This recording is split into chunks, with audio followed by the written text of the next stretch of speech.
talking, and initially he was talking about the fact that I'm filming my protest, and I'm saying, well, you know, I pretty well have to film it because I've had so many false complaints against me that I need to record what happens to protect myself. And so we're basically discussing the filming issue, and I decided, well, you know, I might as well record this. So I shut on the camera, you know, about 30 seconds or a minute or two into our conversation, just to have, you know, what was said recorded. So what happened is a second police car showed up, and the next thing you know, there were 4 cops, 2 police cars, all talking to me. And one of the police cars that arrived in the one of the police officers that arrived in the second police car said, I can't remember the exact words, but he essentially said a woman fell down in front of the church. But the way he said it was implying, you know, that I had pushed a woman down in front of church. And they'd received a complaint about a woman being pushed.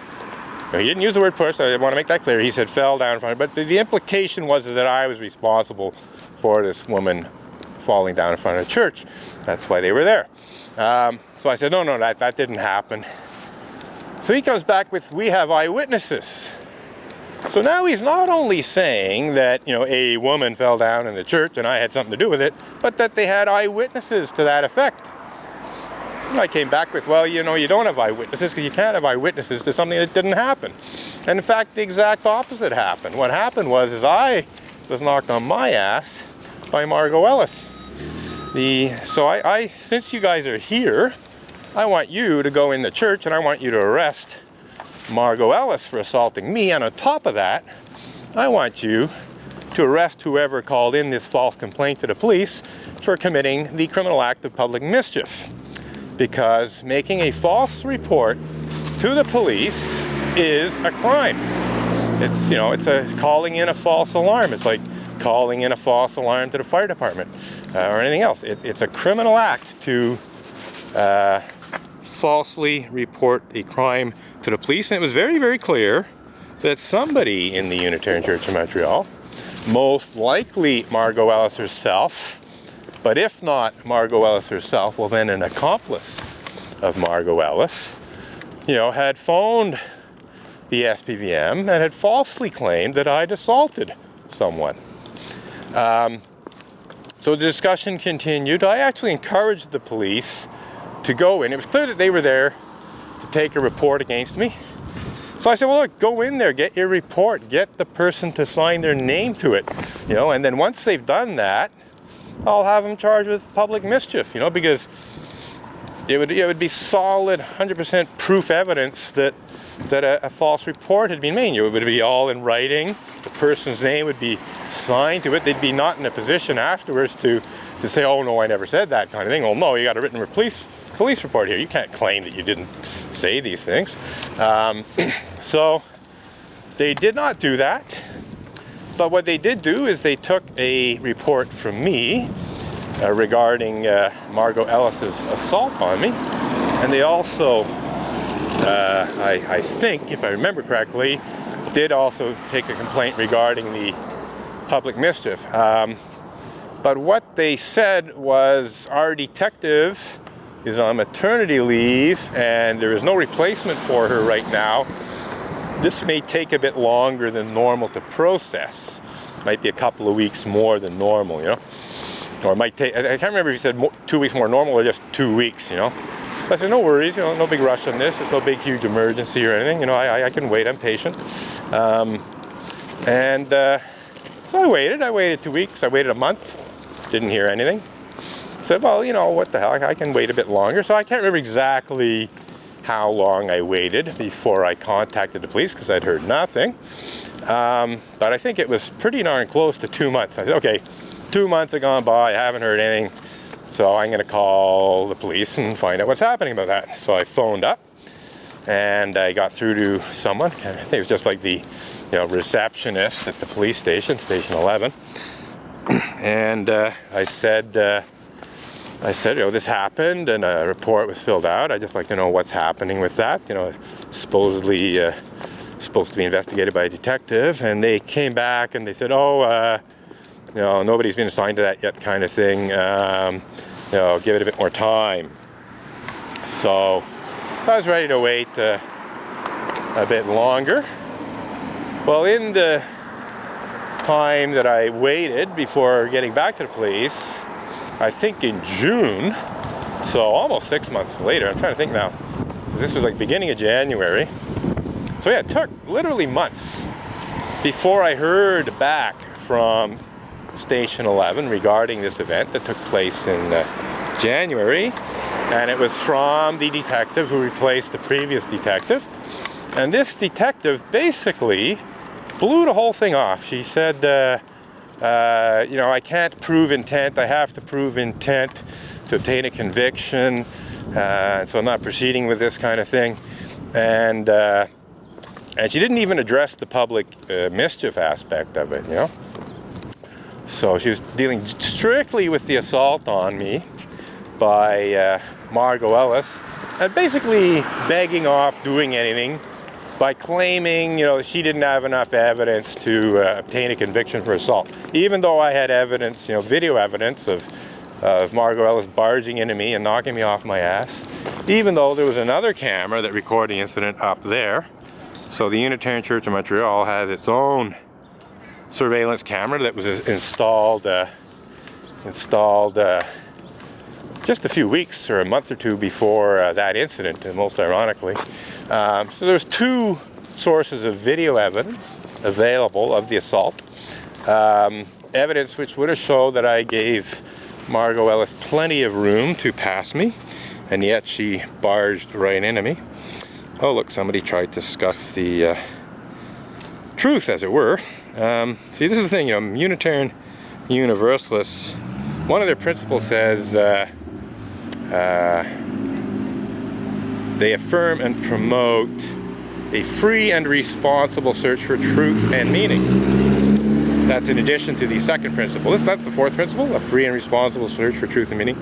The second principle calls for justice, equity, and compassion in human relations. But when the truth is of a nature that does not reflect well on the Unitarian Church, well then they're not really interested in a free and responsible search for the truth and meaning. Not only that, but they don't want anyone else engaged in a free and responsible search for truth and meaning that will reflect badly on the church. So they try to erase it. In this case, they tried to scuff my slogans. They weren't very successful. They sort of scuffed the O a little bit, scuffed the U a little bit. But I've already spoken about other efforts that they've engaged in to hide the truth by erasing words. Anyway, getting back to the Margot Ellis assault situation and the SPVM situation. I wrote back to the detective and I said, what I just said. There's lots of evidence. I've got the video. There's the other camera up there. It's very obvious that I stepped out of the way to allow her to pass on my left. It's very obvious that she did no such thing. Barged straight into me with enough force to knock me right off my feet. And you're telling me you have to prove intent. You can't prove intent. And on top of that, and my understanding is for simple assault, which is the lowest form of criminal assault, you don't have to prove intent. You just have to prove that the assault, whatever it was, did in fact happen. You don't have to prove that the person intended it. You just have to prove that the act happened. And for that, there was abundant evidence. But no, this detective basically just didn't want to do her job. She just didn't want to go through the process of having Margot Ellis charged with assault, and I think she would have been convicted, quite frankly. I'm quite sure. And the same goes for the public mischief. And that's the thing, is the police, I don't know how many times they've, come and unjustly interfered with my protest. I mean, there's literally, right off the top of my head, immediately I can think of half a dozen to 10 times where there was an intervention by the police that was of an unprofessional, unethical, intimidating, harassing nature. Right off the top of my head, I can think of half a dozen to 10, no problem. I'm not going to name them right now. I've already done it many times before. But the point being is there's many, many times or a good number of times, where the police have abused their power in trying to shut down this protest. It's not their job to shut down this protest, but that's what some of them think their job is. And yet, when an actual criminal act is engaged in by a member of the Unitarian Church of Montreal, all of a sudden they got better things to do with their time. All of a sudden, they're not interested in pursuing it.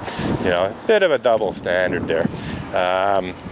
So anyway, I will continue to yammer on, but this is the first use of chalk slogans in 2016, and I'm noticing that although the police did pass a little while ago now, that they haven't come by again, so I think they are wisely staying out of it. I see I have less than 2 minutes left of video here in terms of the current reel, as it were.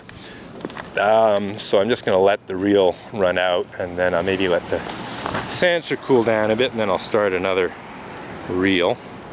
So yeah, it's just funny how Unitarians just love to ignore the obvious. People who claim to believe in a free and responsible search for truth and meaning not only do no such thing when it comes to clergy misconduct within their church and other injustices and abuses, but quite the opposite. They go to considerable lengths to cover up and hide the truth. They're the easily provable truth. They try to hide it. Not the least of it being by falsely accusing me of crimes in an effort to force an end to my protest or intimidate me into removing blog posts that tell the truth that they don't want people to know. So that's it, I think, for this reel. But this woman here, she's not saying anything today because she knows better, but she has on numerous occasions said very, very foolish things.